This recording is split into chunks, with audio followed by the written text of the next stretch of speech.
IVFിലെ ഒരു മെയിൻ കാറ്റഗറിയാണ് embryo freezing. Embryo freezing അഥവാ ഭ്രൂണം ഫ്രീസ് ചെയ്യുന്നത് ഒരു കോമൺ മാൻ ആയാലും ചില IVF പേഷ്യൻസിനായാലും അവരുടെ ധാരണ എന്താന്ന് വെച്ചാൽ ഇത് ഒരു ഫ്രീസറിലാണ് സൂക്ഷിക്കുന്നത്, അതിനെ 1-2 എംബ്രിയോസ് ആയിട്ട് പുറത്ത് നമ്മൾ എടുക്കുന്നു എന്നാണ്. പക്ഷെ ആ ഒരു കോൺസെപ്റ്റ് തെറ്റാണ്. ഞാൻ doctor Dhanya, chief embryologist Mitera hospital. ഇന്ന് എംബ്രിയോ ഫ്രീസിംഗ് എന്ന കോൺസെപ്റ്റിനെ കുറിച്ച് കുറച്ചും കൂടി ക്ലാരിറ്റി തരാനാണ് ഉദ്ദേശിക്കുന്നത്. എംബ്രിയോ ഫ്രീസിംഗ് ആർക്കാണ് നമ്മൾ സജസ്റ്റ് ചെയ്യുന്നത്? അപ്പോൾ ഇതിൻ്റെ 2 കാറ്റഗറി ഓഫ് പേഷ്യൻസ് ആണ് ജനറലി. സോ ഫസ്റ്റ് കാറ്റഗറി വരുന്നത് ഫ്രഷ് ട്രാൻസ്ഫർ ചെയ്യുന്ന പേഷ്യൻസിൽ, അതായത് ആ സൈക്കിൾ സ്റ്റിമുലേറ്റ് ചെയ്യുന്ന സൈക്കിളിൽ തന്നെ നമ്മൾ ഫ്രഷ് സൈക്കിളിൽ തന്നെ എംബ്രിയോസ് ട്രാൻസ്ഫർ ചെയ്ത് മിച്ചം വരുന്ന എംബ്രിയോസ്, അതായത് എക്സസ് വരുന്ന എംബ്രിയോസിനെ നമുക്ക് ഫ്രീസ് ചെയ്യാൻ യൂട്ടിലൈസ് ചെയ്യാം. അതൊന്ന്. പിന്നെ അടുത്ത കാറ്റഗറി ഓഫ് പേഷ്യൻസ് വരുന്നത് എംബ്രിയോ ട്രാൻസ്ഫർ എന്ന് പറഞ്ഞ പ്രൊസീജിയർ തന്നെ ഫ്യൂച്ചറിലേക്ക് പോസ്റ്റ്പോൺ ചെയ്യുക. അത് ഒന്നില്ലെങ്കിൽ എൻഡോമെട്രിയം, അതായത് യൂട്രസിന്റെ ലൈനിങ് നമ്മൾ പ്രിപ്പയർ ചെയ്തതിന് ശേഷം എംബ്രിയോ ട്രാൻസ്ഫർ ചെയ്യേണ്ടി വരുന്ന പേഷ്യൻസിനും, അതല്ല അവർക്ക് എന്തെങ്കിലും പേഴ്സണൽ കാരണത്താൽ, ഇപ്പം അവർ പുറത്താണ്, ഫോറിൻ കൺട്രിയിലാണ്, പിന്നീടാണ് ട്രാൻസ്ഫർ അവർ പ്ലാൻ ചെയ്യുന്നത്. ഈ 2 സിനാരിയോസിലും എംബ്രിയോ ട്രാൻസ്ഫർ പോസ്റ്റ്പോൺ ചെയ്യുന്ന സാഹചര്യത്തിൽ എംബ്രിയോ ഫ്രീസിംഗ് ആണ് ചെയ്യുക.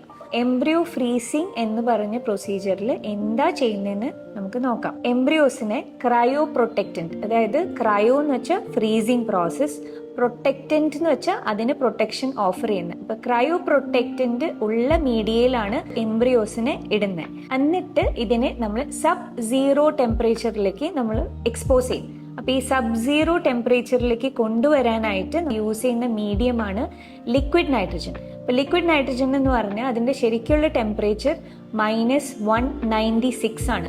0നും അത്രയും താഴെയാണ് അതിന്റെ ആക്ച്വൽ ടെമ്പറേച്ചർ. പൊതുവെ പേഷ്യൻസിന് ഒരു കൺസേൺ ഉള്ളത് ഈ എംബ്രിയോസിനെ ഫ്രീസ് ചെയ്യുമ്പോൾ അതിനെന്തെങ്കിലും ഇഞ്ചുറി പറ്റുമെന്നാണ് ഞാൻ ഇത് വീണ്ടും എടുത്തു പറയുന്നത്.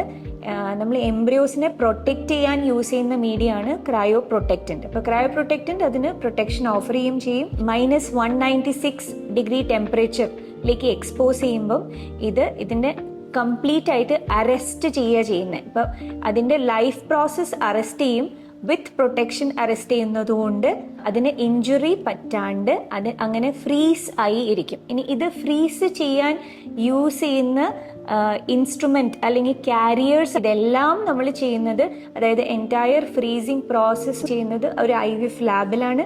IVF ലാബിൽ മാത്രമല്ല, അത് അണ്ടർ ദി മൈക്രോസ്കോപ്പാണ് നമ്മൾ ചെയ്യുന്നത്. വളരെ നേരിയ കാരിയേഴ്സ് ആണ്, അതിലേക്കാണ് നമ്മൾ ഈ എംബ്രിയോസിനെ നമ്മൾ ഫ്രീസ് ചെയ്യാൻ യൂസ് ചെയ്യുന്നത്. ഈ കാരിയർ ആണ് പിന്നെ നമ്മൾ ഈ ലിക്വിഡ് നൈട്രജനിൽ ഡിപ്പ് ചെയ്യുന്നത്. അപ്പോൾ ഡിപ്പ് ചെയ്ത് കഴിഞ്ഞാൽ അത് ഫ്രോസൺ സ്റ്റേറ്റിലായിരിക്കും. ഈ കാരിയേഴ്സ് ഇനി അതിനെ ഓരോ സെക്ഷനായിട്ട് നമ്മൾ ഒരു ലിക്വിഡ് നൈട്രജൻ ടാങ്കിലാണ് സൂക്ഷിക്കുന്നത്. അപ്പോൾ ഈ കാരിയേഴ്സിൽ പേഷ്യൻറ്റിൻ്റെ പേരും MRD number, date of freezing, ഇതെല്ലാം ഈ കാരിയേഴ്സിൽ നോട്ട് ചെയ്തിട്ടുണ്ടാവും. ഇങ്ങനെയാണ് പേഷ്യൻ്റ് ID ടാഗ് ചെയ്തിട്ട് വിത്ത് കളർ കോഡിങ് പേഷ്യൻ്റെ എംബ്രിയോസ് ലിക്വിഡ് നൈട്രജൻ ടാങ്കിൽ നമ്മൾ സൂക്ഷിക്കുന്നത്. ഒരു IVF പേഷ്യന്റിനെ സംബന്ധിച്ചിടത്തോളം ഈ കാരിയർ അവർ അറിഞ്ഞിരിക്കേണ്ടത് മസ്റ്റാണ്. കാരണം കപ്പിളിന് നമ്മൾ 8 എംബ്രിയോ ഫ്രീസ് ചെയ്തു എന്ന് വെക്കാം. എത്ര കാരിയേഴ്സ്, അതായത് 8 എംബ്രിയോ 3 കാരിയേഴ്സ് ആയിട്ടാണോ ഫ്രീസ് ചെയ്തിരിക്കുന്നത്, 2 കാരിയർ ആയിട്ടാണോ ഫ്രീസ് ചെയ്തിരിക്കുന്നത് എന്നുള്ളത് അവർ അറിഞ്ഞിരിക്കണം. ഓരോ കാരിയറിൽ ഇപ്പൊ 8 എന്നുള്ളത് 2, 3, 3 ആയിട്ട് 3 കാരിയറിലാണോ ഫ്രീസ് ചെയ്തിരിക്കുന്നത്, അതോ 4 ആയിട്ട് 2 കാരിയറിലാണോ ഫ്രീസ് ചെയ്തിരിക്കുന്നതെന്ന് അവർക്ക് അറിയണം. കാരണം എന്താന്ന് വെച്ചാൽ ഈ കാരിയർ ആണ് നമ്മൾ ട്രാൻസ്ഫർ ചെയ്യുന്ന സമയത്ത് പുറത്തെടുക്കുന്നത്. അപ്പോൾ കാരിയർ പുറത്തെടുക്കുമ്പം കാരിയറിലെ നമ്പർ ഓഫ് എംബ്രിയോസും നമ്മൾ പുറത്തെടുക്കും. അതായത് ഇപ്പോൾ 8 എംബ്രിയോ ഫ്രീസ് ചെയ്ത ഒരു കപ്പിളിന് ഇത് അറിഞ്ഞില്ലെങ്കിൽ അവർ വിചാരിക്കും 1 എംബ്രിയോ പുറത്തെടുത്താൽ മതി, ആ ഒരു ട്രാൻസ്ഫറിന് നമുക്ക് 1 എംബ്രിയോ മാത്രം യൂട്ടിലൈസ് ചെയ്താൽ മതി എന്ന്. ബട്ട് 2, 3 ആയിട്ട് ഫ്രീസ് ചെയ്തിരിക്കുന്നതാണെങ്കിൽ ഈ 2 എംബ്രിയോ ഉള്ള കാരിയർ പുറത്തെടുക്കുമ്പോൾ 2 എംബ്രിയോ ഇൻവേരിയബിളി പുറത്തു വരും. അപ്പോൾ നമ്പർ ഓഫ് കാരിയേഴ്സ് അവർ എത്രയാണ് യൂട്ടിലൈസ് ചെയ്തിരിക്കുന്നതെന്നും അതിൽ എത്ര എംബ്രിയോസ് ആണെന്നുള്ള ഐഡിയ എന്തായാലും IVF പേഷ്യന്റ് അറിഞ്ഞിരിക്കണം. നെക്സ്റ്റ് കോമൺ ഡൗട്ട് പേഷ്യൻസ് ചോദിക്കുന്നത് എത്ര നാൾ വരെ എംബ്രിയോ നമുക്ക് ഫ്രീസ് ചെയ്യാൻ പറ്റും, അല്ലെങ്കിൽ എത്ര നാൾ വരെ എംബ്രിയോസിനെ നമുക്ക് സൂക്ഷിച്ച് എടുത്ത് വെക്കാൻ പറ്റും എന്നുള്ളതാണ്. എംബ്രിയോസിനെ ലിക്വിഡ് നൈട്രജനോടാണ് എക്സ്പോസ് ചെയ്യുന്നത്. എത്ര കാലം വരെ ലിക്വിഡ് നൈട്രജന്റെ അടിയിലിരിക്കുന്നോ അത്രയും നാൾ വരെ എംബ്രിയോസ് സുരക്ഷിതമായിരിക്കും. ഒരു 5 years ഒക്കെ വരെ നമുക്ക് സർവൈവലിന് ഇഷ്യൂ ഇല്ല എന്നുള്ള ഒരു ഉറപ്പ്, ഏകദേശം ഒരു ഉറപ്പ് നമുക്ക് തരാൻ പറ്റും. അതിന്റെ അർത്ഥം ഇയേഴ്സ് കൂടുന്തോറും അതിന് ഇഞ്ചുറി പറ്റുന്നോ അല്ലെങ്കിൽ അതിന് ഇഷ്യൂ വരുന്നല്ല. നമുക്ക് എത്ര നാൾ വരെ ഒരു ലിക്വിഡ് നൈട്രജന്റെ അടിയിൽ ഈ കാരിയേഴ്സ് ഇരിക്കുന്നു അത്രയും നാൾ വരെ നമുക്ക് ആക്ച്വലി പ്രൊട്ടക്ഷൻ ഓഫേർഡ് ആണ്.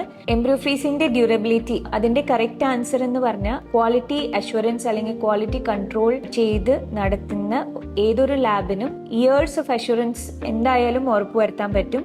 ബിക്കോസ് ഈ ലിക്വിഡ് നൈട്രജൻ ലെവൽസ് ഒക്കെ നമ്മൾ കോൺസ്റ്റന്റ്ലി, അതായത് ഡെയിലി ബേസിസിൽ നമ്മൾ ചെക്ക് ചെയ്യുന്നതാണ്. അപ്പം അത് ചെക്ക് ചെയ്യുന്നത് ഉറപ്പുവരുത്താൻ വേണ്ടിയിട്ടാണ്. നിങ്ങളുടെ എംബ്രിയോസിനെ അത് കറക്റ്റ് ലിക്വിഡ് നൈട്രജന്റെ അടിയിൽ സൂക്ഷിച്ചിരിക്കുന്നു എന്ന് ഉറപ്പുവരുത്താൻ വേണ്ടിയുള്ള കൺട്രോൾസ് അതിനുണ്ടെങ്കിൽ ഡെഫിനറ്റ്ലി ഇയേഴ്സ് ഓഫ് പ്രിസർവേഷൻ നമുക്ക് ഓഫർ ചെയ്യാൻ പറ്റുന്നതാണ്.